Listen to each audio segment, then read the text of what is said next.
Okay, so here we have this problem here. Show that these series will converge or diverge. So we have to kind of prove it using a test of some sort. And it's basically 5 examples. This is an A, B, C, D, E. So we were given 5. And they're all very different from each other. And you'll see that we'll have to use different tests to prove convergence or divergence for each one. And I'm just going to use different colors for I guess, organization. This first one's actually very easy if you recognize the form immediately.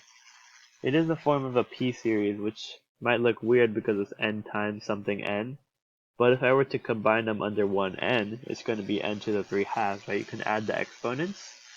And remember for p-series, if you don't remember when it converges, I'll remind you, any form of 1 over n to the power of p, it will converge if p is greater than 1, and it will diverge if p is less than or equal to 1. Since 3/2 is greater than 1, series will converge via p-series test.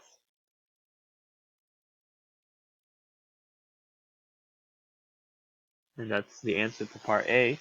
Let's move on to part B, and I'm going to use blue. Let's use blue.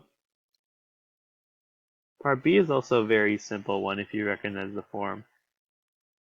This is a form of a geometric series, and this kind of format where it's something raised to the nth power is very common in a geometric series.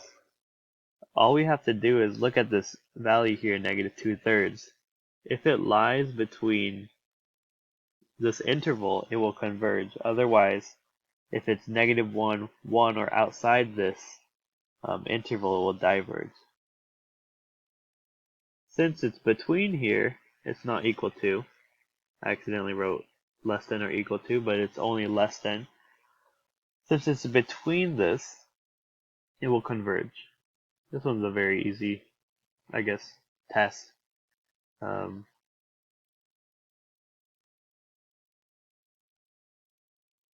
Series test.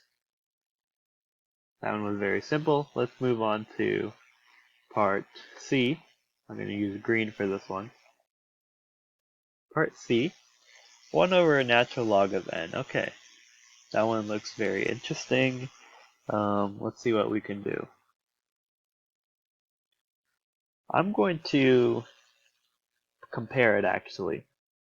I know that n is always, or let me do it this way. The natural log of n is always going to be less than n.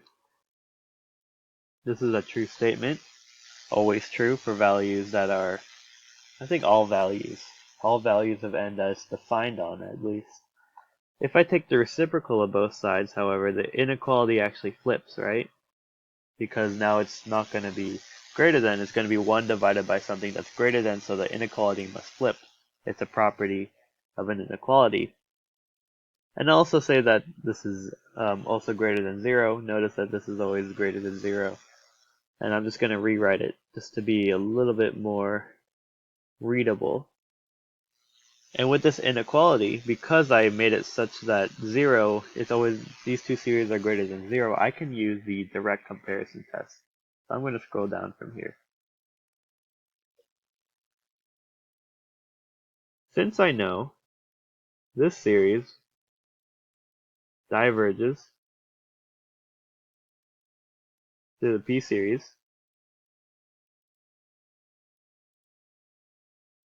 this series must also converge because it is greater than a diverging series.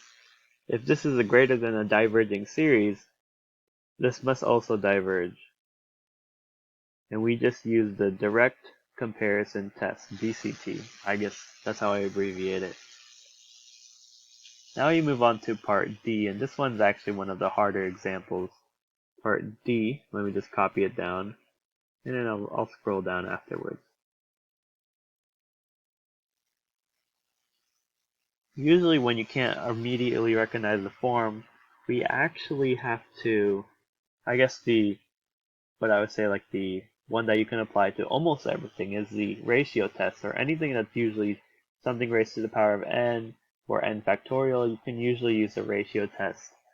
So I'm going to use that ratio test right now. What the ratio test says is that you take the limit as n approaches infinity of the next term divided by the nth term, so the next term after n, so the n plus 1's term, not raised to the power of, sorry, it should be the subscript, and then we get a value, right? So now with this value we actually have a couple options. With this ratio test, it tells us we have three things, depending on what L is. If it's less than 1, it will converge.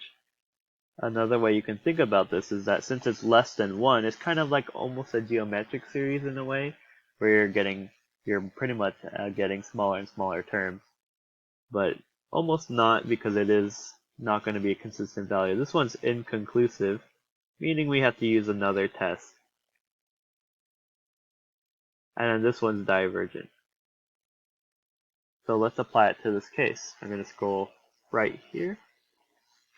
I want to take the a n plus 1 term, which is equal to 2n plus 1 divided by n plus 1 factorial. And then I take the a n term, which is 2 to the n minus n factorial. And then I want to just divide them both, right? So I'll just do it like this. So I get the limit as n approaches infinity of this. So I'm going to simplify a bit. And this goes here. And I notice that this simplifies, so I'm going to write it down here. Limit as n approaches infinity of 2 n factorial. Let me write it like this. 2. I can pull out the 2, so let me just pull out the 2, because we're only going to be looking at this for most of the problem. This is a limit we want to solve, which is very difficult to think about because they kind of, yeah, it's kind of weird. Let me just write a couple terms of the factorial here, actually. So 2 times the limit as n approaches infinity. Usually with factorials, the way we can simplify is by writing out a couple terms, and we see a lot of stuff just cancels out. So 1 plus, or let me do it from ascending order, right? 1 times 2 times 3, dot, dot, dot. Let's go n minus 2, n minus 1, n, right? It only goes all the way to n. Same thing here. This goes to 1, 2, 3, dot, dot, dot, n minus 2, n minus 1, and then n plus 1.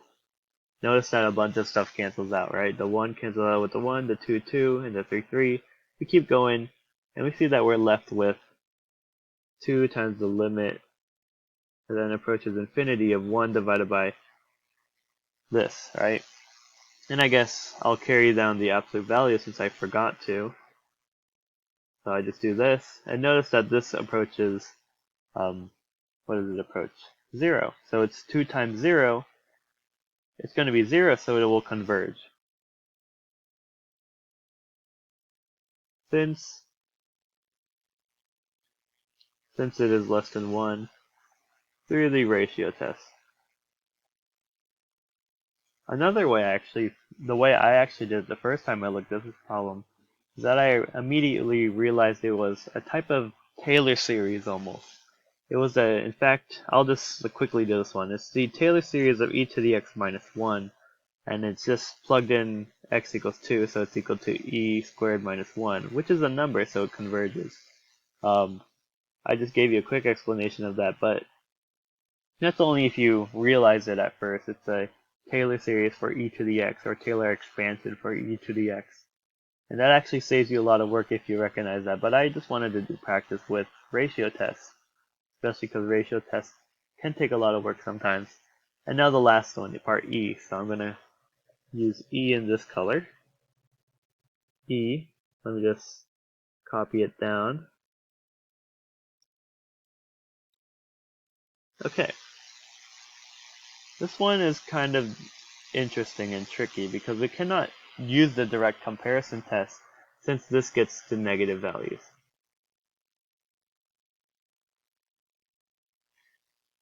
So how are we going to solve that problem of negative values? Well, we have to actually look at the absolute value of everything. And I'm going to use this fact. If this is kind of like an absolute value test in a way, but not really the actual absolute value test that I'm referring to. If this converges, then this converges absolutely.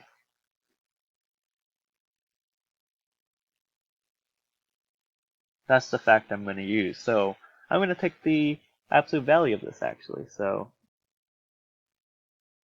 absolute value of a to the n. So it's more so to the cosine of n, because n squared is always going to be positive, so it doesn't matter. And notice now we can use the direct comparison test. And I'm going to go through this pretty quickly because if we just compare it straightly to 1 over n squared, and this is a p-series, so this converges, so that means this converges as well, because it is less than a converging series, so it must converge as well. So this is the, I guess, fact I use, or the most important part that made me be able to use the direct comparison test. So those are 5 problems, basically 5 problems combined into one. You can see them all here if you want to look at them all. If you want to copy it down, that's fine. I'll zoom in a bit. But as you can see, we have to actually use a lot of different types of series to solve these types of problems. It can get confusing at times, but make sure you, especially for stuff like these two first examples, if you can immediately recognize the form, you should take advantage of that. If you recognize this form, you can take advantage of that. If not, you can apply the ratio test and you'll still get the same answer. And then comparison tests are kind of tricky to work with because you can only use it if it's positive, this part right here, but this one it wasn't, so we took advantage of the fact where if the absolute value of each of the terms, if that converges, then the series itself converges absolutely. And that's it for this video.